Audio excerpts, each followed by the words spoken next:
The most successful people in the world don't have more time than you. They have the same 24 hours each day. So why do they accomplish so much more?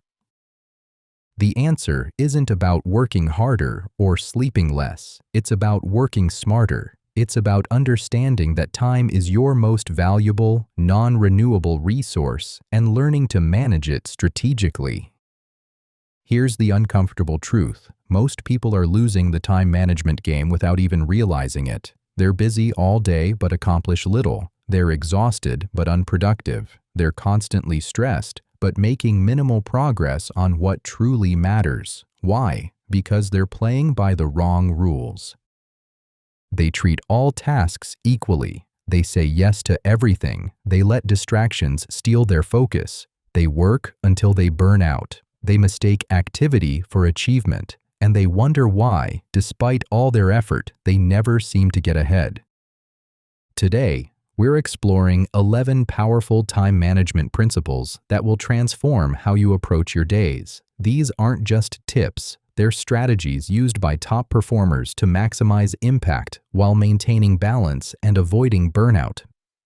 These are the rules that actually work in the real world, not in some idealized productivity fantasy.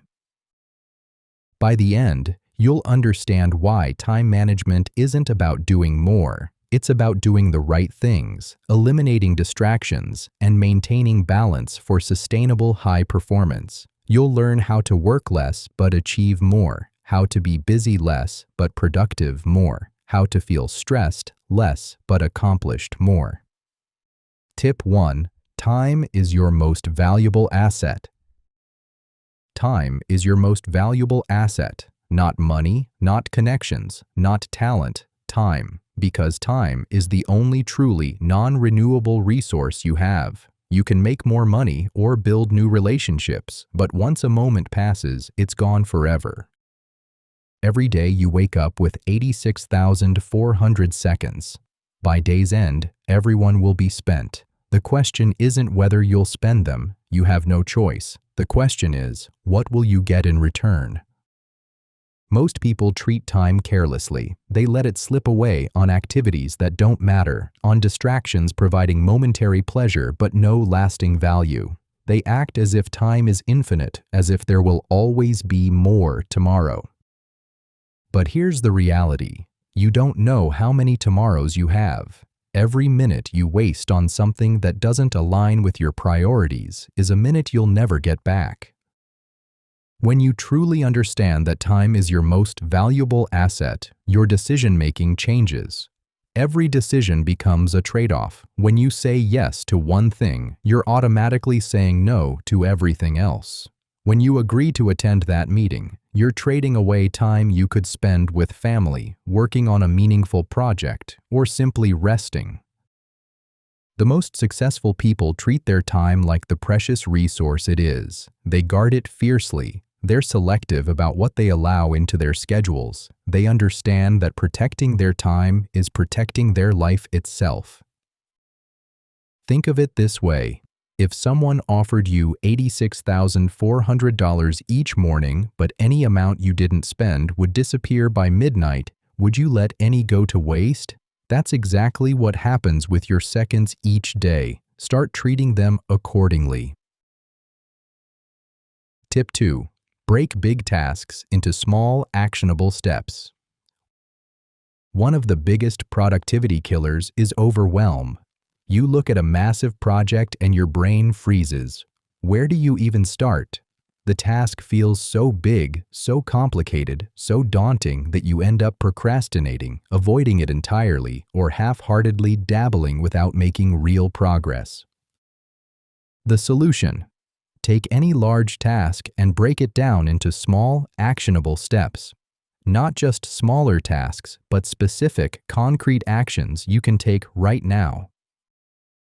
For example, write a business proposal becomes: research 3 competitor proposals, 30 minutes. Create an outline, 20 minutes. Write executive summary, 45 minutes. Draft problem statement, 30 minutes. List proposed solutions, 40 minutes. Create timeline and budget, 60 minutes. Write conclusion, 30 minutes. edit and format, 45 minutes. Suddenly, instead of one massive task, you have 8 specific, manageable actions. Each has a clear outcome and can be completed in one focused session. Each one moves you forward. This works because our brains handle concrete actions better than abstract goals. When faced with "write a business proposal," your brain experiences decision fatigue before you even begin. There are too many choices, too many possible starting points. But when faced with "research 3 competitor proposals for 30 minutes," your brain knows exactly what to do. Breaking down tasks also provides multiple psychological benefits. First, it reduces that overwhelming feeling that leads to procrastination. Instead of facing a mountain, you're facing a single step. Second, it creates momentum. Completing small actions gives you quick wins, releasing dopamine and building motivation to continue. Third, it makes progress visible. Instead of spending days with nothing to show for it, you can see concrete achievements. Apply this. When facing an overwhelming task, stop and ask, "What's the very first, smallest action I could take on this?" Don't worry about the entire project. Just identify that first tiny step. Then complete it. Then identify the next one. The beauty is that it works for everything, like personal goals, work projects, household tasks, creative endeavors. Tip 3. Batching. Group similar tasks together. Every time you switch between different task types, your brain pays a cognitive cost called context switching, one of the biggest hidden productivity drains. Think about a typical day. You answer an email, then jump to a spreadsheet, then take a phone call, then write a paragraph, then check social media, then respond to another email. Each switch requires your brain to completely change gears, different mental processes, different tools, different types of thinking. Research shows it takes 10 to 25 minutes to fully regain focus after switching tasks. That means if you're constantly jumping between different activities, you're never reaching deep focus. You're spending most of your mental energy just trying to reorient yourself. Batching means grouping similar tasks together and completing them in dedicated blocks. Instead of scattering the same work throughout your day, consolidate it. The classic example: email. Instead of checking constantly throughout the day, interrupting other work every time a notification pops up, batch your email into 2 or 3 specific times, maybe 9 a.m., 1 p.m., and 4 p.m. During these windows, you focus exclusively on email. You process everything, respond to what needs responses, organize what needs organizing. Then you close your email and don't look at it again until the next scheduled batch. This single change can save you hours each week. Why? Because you eliminate constant context switching. Your brain stays in email mode for the entire batch, becoming more efficient at processing messages. You also eliminate the anxiety of constantly wondering if something important came in because you know you'll check at your scheduled time. But batching works for much more than email. You can batch administrative tasks like paying bills, filing documents, updating spreadsheets. Do all of these together in one weekly session. For content creation, batch your writing, your editing, and your publishing as separate sessions. Don't try to do all 3 for each piece individually. Schedule all your phone calls for specific blocks rather than scattering them throughout the week. The key is to identify the recurring tasks in your life and ask, "Can I group these together?" Most of the time, the answer is yes.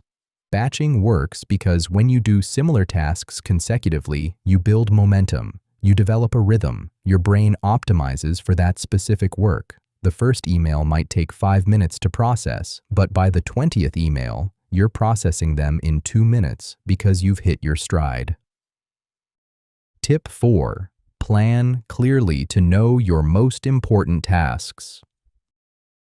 Most people are busy, but not productive. They fill days with activity. They're constantly doing something, but at the end of the day, they can't point to meaningful progress on what matters. The problem isn't effort, it's lack of clarity. They haven't identified their most important tasks, so they treat everything as equally urgent, equally important. They spend their prime energy on trivial tasks and leave the truly important work for when they have time, which never comes. Effective planning operates at two levels, daily and weekly. Daily planning happens the night before or first thing in the morning. The process is simple but powerful. First, list everything you could possibly do today. Then, identify the 1 to 3 tasks that, if completed, would make today a success. Next, schedule those high-priority tasks for your peak energy hours. Everything else is secondary. The key is being ruthlessly honest about what truly matters. Not what feels urgent because someone sent you a message. Not what's easy and gives you a sense of accomplishment. What actually moves the needle toward your most important goals. For example, if you're working on launching a new product, your top priority might be finalizing the product specs, not responding to every email or attending every meeting. If you're a student preparing for exams, your priority is studying the most challenging material, not reorganizing your notes for the 5th time. Weekly planning provides broader context for your daily decisions.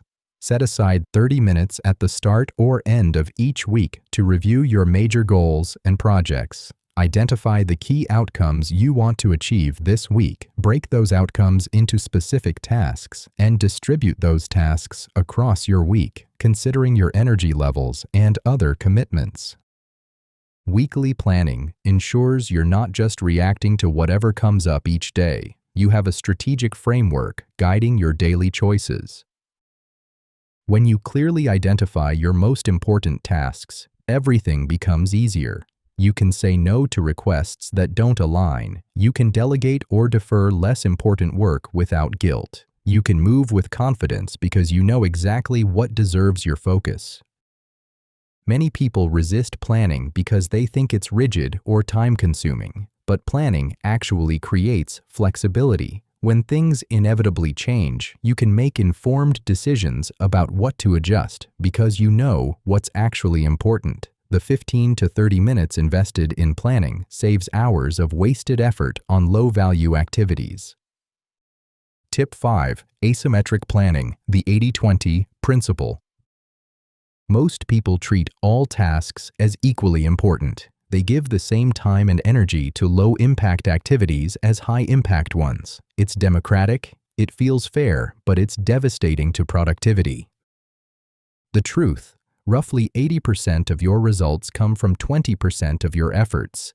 This is the famous 80-20 principle, also called the Pareto principle. If you have 10 tasks, probably 2 are responsible for 80% of the value. The other 8 tasks combined only contribute 20% of the total value. Yet most people spend time evenly across all tasks, or worse, they complete the easy but low-value tasks first and leave the high-impact work for later when their energy is depleted. Asymmetric planning means deliberately concentrating your best time and energy on the 20% of activities that produce 80% of results. First, identify your 20%.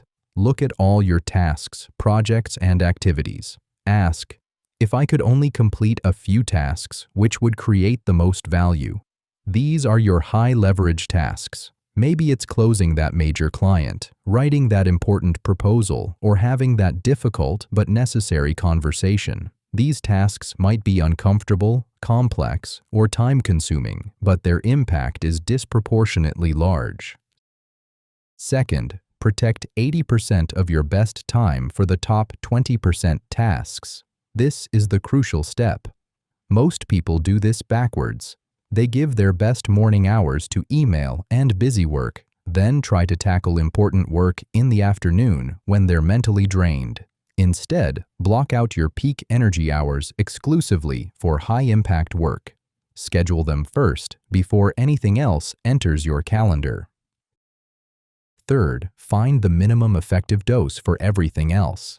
That remaining 80% of tasks that only produces 20% of value, you still need to do some of it.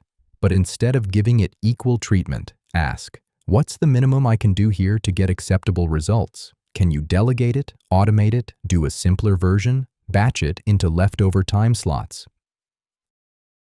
Example, a content creator's high-leverage activities are creating new content, produces the most value, and engaging with core audience. Low-leverage activities are responding to every comment, checking analytics obsessively, tweaking minor design elements. Asymmetric planning means spending 80% of best time on high-leverage work. Handle the rest quickly in batched sessions during lower energy times, delegate what you can, or honestly, just do less of it. This isn't about working more hours, it's about dramatically increasing value produced per hour worked.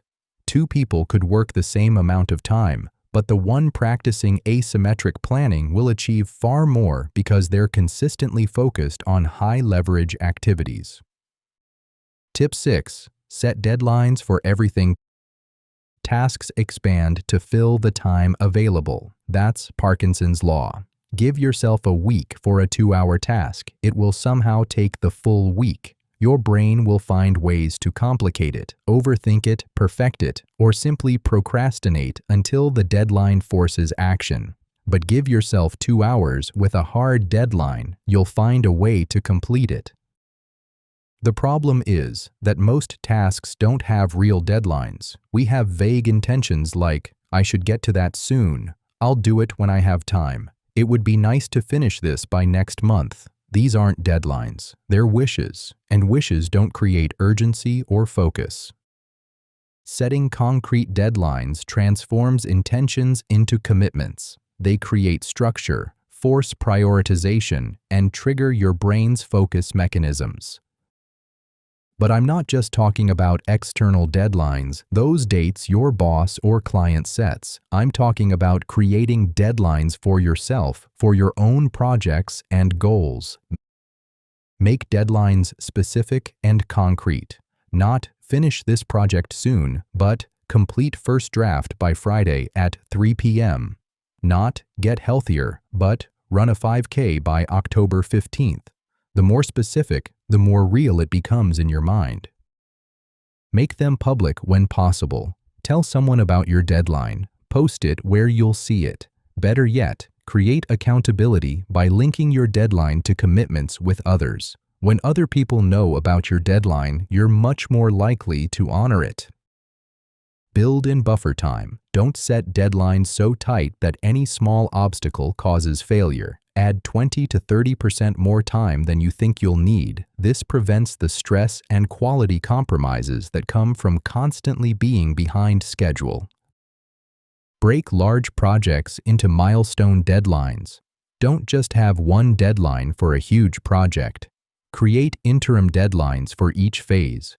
Research complete by Monday, outline done by Wednesday, first draft finished by Friday. This creates multiple points of focus and regular sense of progress.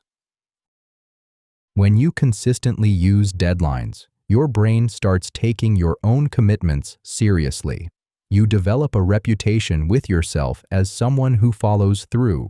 Decision-making becomes easier because you have a clear time constraint, and most importantly, you actually finish things instead of having dozens of perpetually in-progress projects. One powerful technique: create artificial deadlines before the real one. If something is due Friday, tell yourself it's due Wednesday. Give yourself a buffer for unexpected problems and final improvements. The people who seem to effortlessly meet deadlines are usually working to earlier deadlines than you realize. Tip 7. Learn to say no. This might be the most important skill in time management. Learning to say no.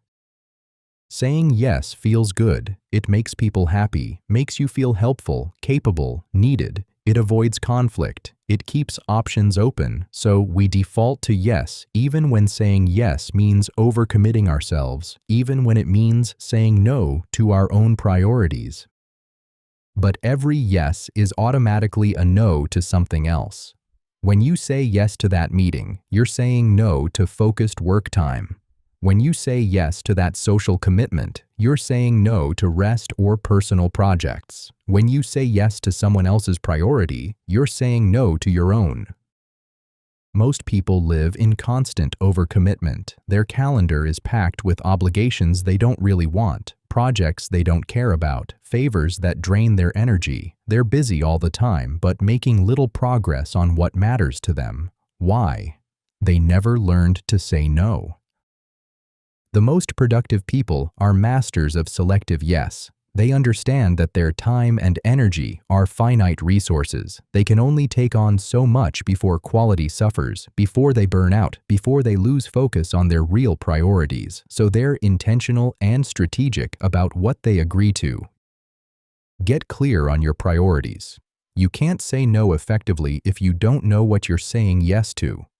What are your top 3 to 5 priorities right now? What goals matter most?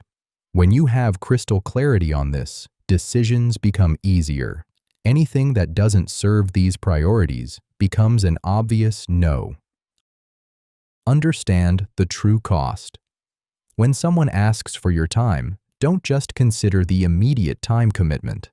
Think about the context, switching cost, the mental energy required, the follow-up that will be needed, and the opportunity cost of what you won't be able to do instead. That quick 30-minute meeting might actually cost you 2 hours of productivity when you factor in preparation, transition time, and refocusing afterward. Practice different ways to say no. You don't have to be rude. Try, "I appreciate you thinking of me, but I'm at capacity right now." Or, "That sounds interesting, but it's not aligned with my current focus." Or, "I can't commit to that, but here's what I can do," offering a smaller alternative. Say no to good things, not just bad things. This is the hardest part. It's easy to say no to things you don't want to do. The real challenge is saying no to good opportunities that simply aren't the best use of your time right now. Remember, good is the enemy of great. Saying yes to good things crowds out space for great things. Saying no to others is saying yes to yourself. It's not selfish, it's self-respecting. You're honoring your own goals, energy, and well-being. And ironically, when you're more selective about your commitments, you show up better for the things you do say yes to. Tip 8. Eliminate distractions and create a focused environment. Your environment is working against you. Right now, as you try to focus on important work, there are dozens of carefully engineered systems designed to pull your attention away. Your phone buzzes with notifications. Your email constantly refreshes. Social media algorithms are optimized to keep you scrolling. News sites deploy attention-grabbing headlines. Even well-meaning colleagues interrupt with just a quick question. Each distraction might seem small, just a few seconds to glance at your phone, just a minute to check that notification, but they add up to hours of fragmented focus and dramatically reduced productivity. Research shows it takes an average of 23 minutes to fully refocus after an interruption. Think about that.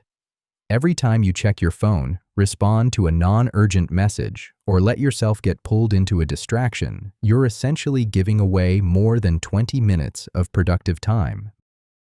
Most people blame themselves for being easily distracted. "I just need more willpower," they think. But this is the wrong approach. Willpower is a finite resource, and you're fighting against billion-dollar companies that employ psychologists and engineers to make their products as addictive as possible.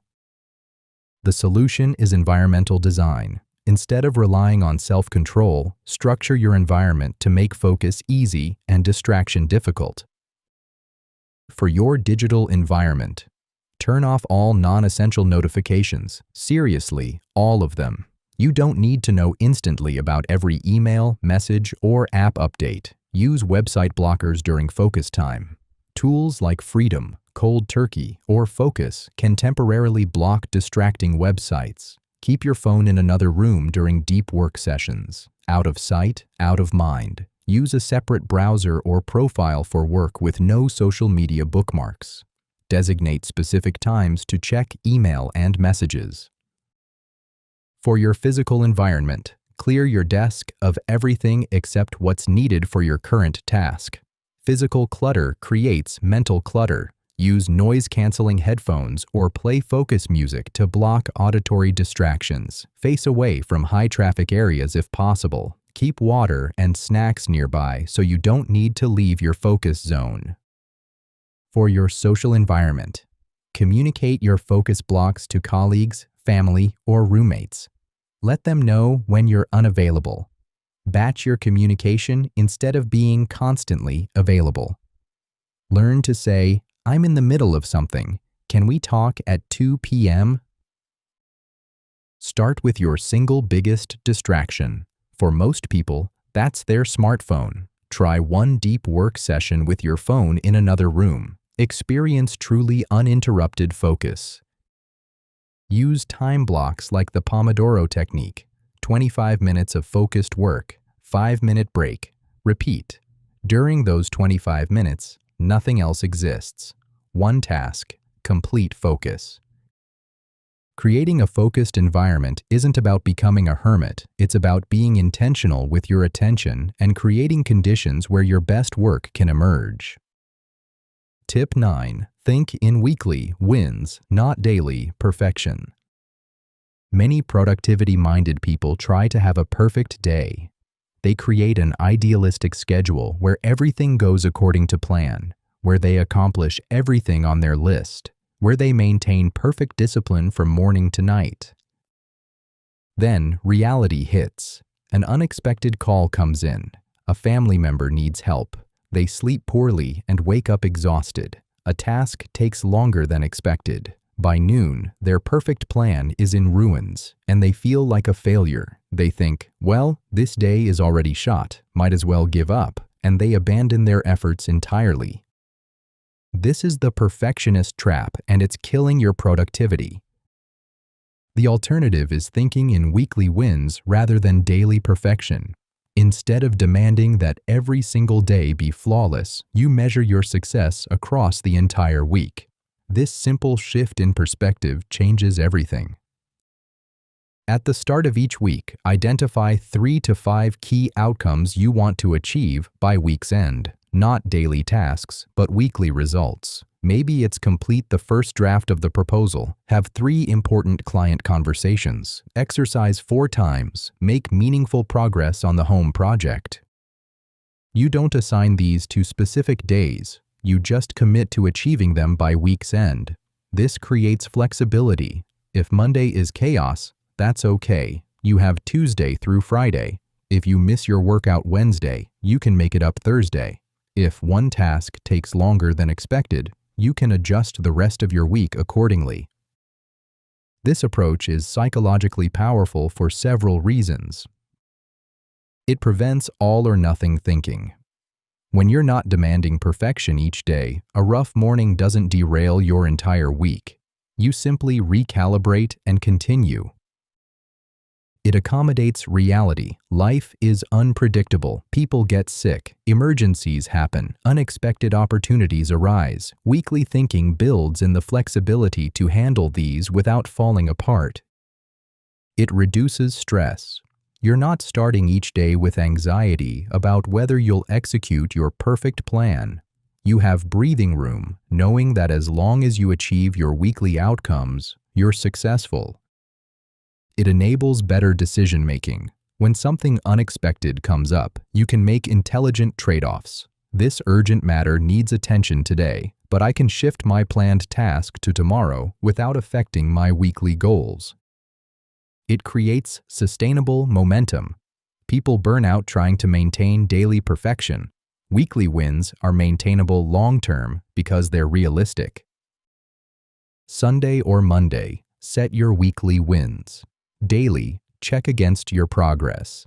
Each morning, ask, what do I need to do today to stay on track for my weekly wins? Friday, review and celebrate. Look at what you accomplished. Did you hit your key outcomes? Celebrate your wins and learn from what didn't work. Think of it like basketball. A team doesn't need to play perfectly every quarter. They need to win games. Your productivity works the same way. Some days will be stronger than others, and that's expected and normal. Tip 10. Balance work and rest. This might be the most counterintuitive tip. Rest is not the enemy of productivity. Rest is a productivity multiplier. Our culture glorifies overwork. We celebrate the entrepreneur who sleeps 4 hours a night, the executive who works 80-hour weeks. We wear our exhaustion like a badge of honor, as if burning ourselves out proves our commitment and worth. But research shows tired people make poor decisions, produce lower quality work, take longer to complete tasks, and are more prone to errors. Chronic lack of rest doesn't just reduce productivity, it actively sabotages it. Your brain isn't designed to operate at full capacity for 12 to 16 hours straight. It needs recovery periods to consolidate learning, process information, and restore cognitive resources. Your body needs rest to repair tissue, regulate hormones, and maintain energy. When you skip rest, you're not banking extra productive hours. You're borrowing from tomorrow's productivity at a terrible interest rate. The most successful people don't just work hard, they rest smart. They treat rest as seriously as they treat work because they know it's not a luxury or a weakness. It's a strategic necessity. Quality over quantity. 4 hours of focused, well-rested work beats 8 hours of exhausted, distracted half-effort. Stop measuring productivity by hours spent and start measuring by outcomes achieved. Different types of rest serve different purposes. Sleep is non-negotiable, 7 to 9 hours for most adults. Everything else works better when you're sleeping enough. Mental breaks are short pauses throughout the day. Even 5 minutes looking away from your screen helps, and physical activity actually rests your mind, especially if your work is mentally intensive. Social connection with friends and family isn't just pleasant, it's restorative. Hobbies and play recharge your creative energy. Complete disconnection means periodic times when you're fully away from work. Work in cycles, not marathons. Your brain has natural attention cycles. Honor them. Work in focused sprints of 60 to 90 minutes, followed by real breaks of 10 to 15 minutes. Don't try to maintain focus for hours on end. It doesn't work, and it drains you for tomorrow. Recovery is as important as effort. Athletes understand this. They train hard, then recover. The recovery is when the body actually gets stronger. The same applies to mental work. The insights, creativity, and problem-solving breakthroughs often happen during rest, not during work. Protect your non-work time. It's not enough to rest. You need to rest without guilt or anxiety. If you're resting but checking work emails and worrying about tomorrow's tasks, you're not actually resting. Create clear boundaries. When you're off, be fully off. Work hard, rest completely. When working, be fully present and focused. When resting, truly rest. Don't blend them into constant semi-work, semi-rest, where you're never fully effective at either.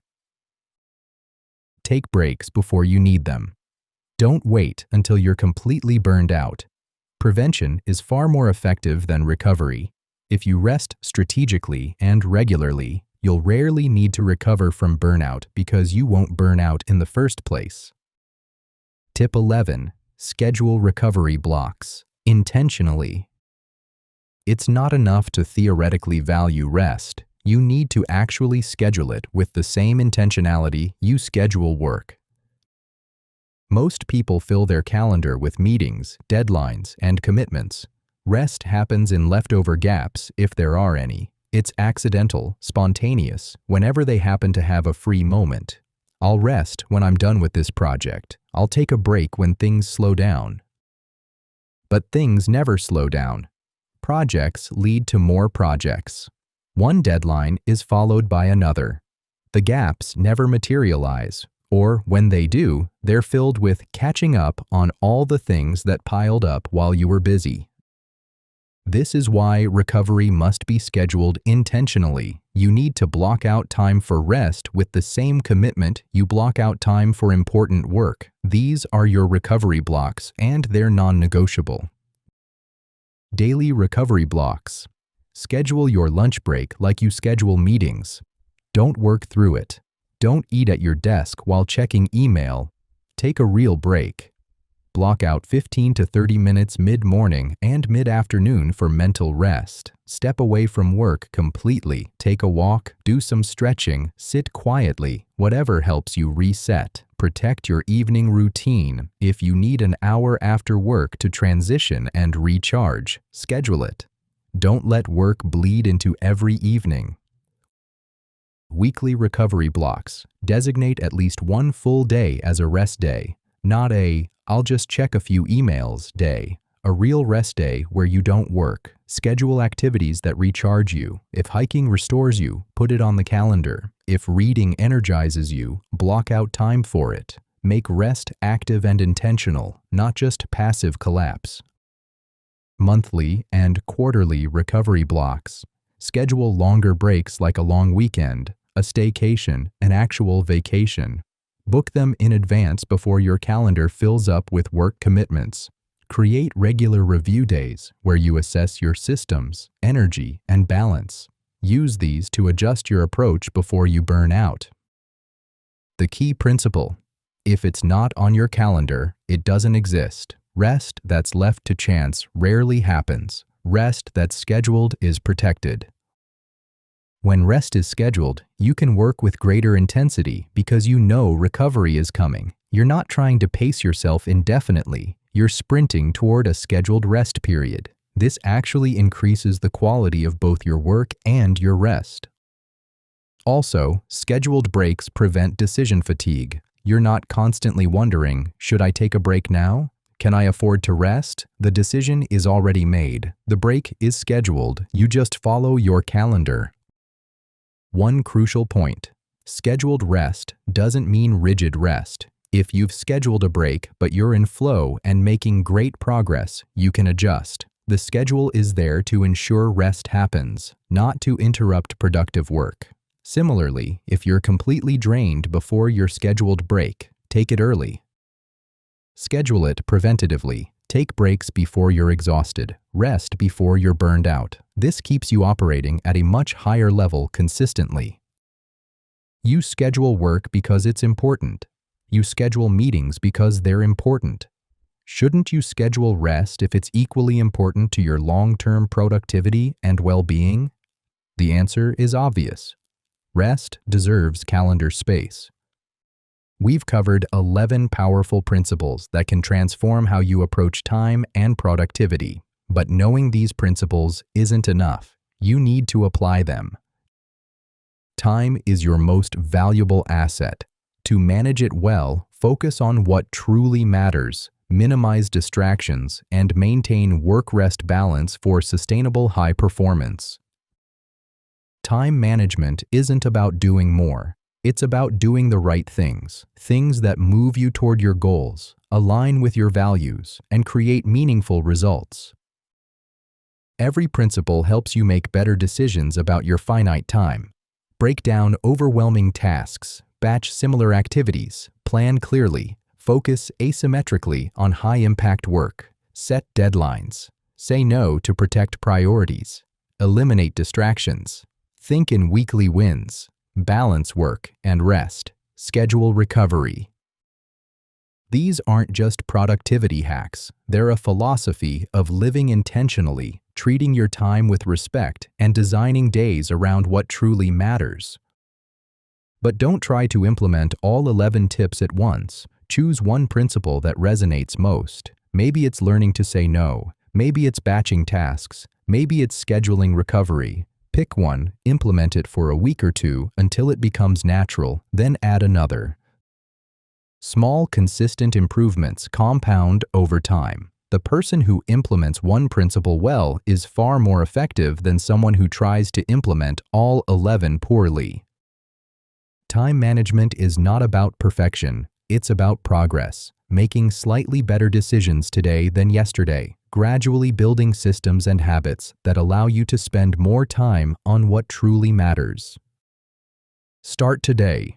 Choose one tip, implement it, experience the difference, then build from there. Your time is finite, your life is finite. But within those limits, you have tremendous power to shape your experience, create meaningful work, build relationships that matter, and pursue goals that excite you. The choice is yours. The time is now. What will you do with it?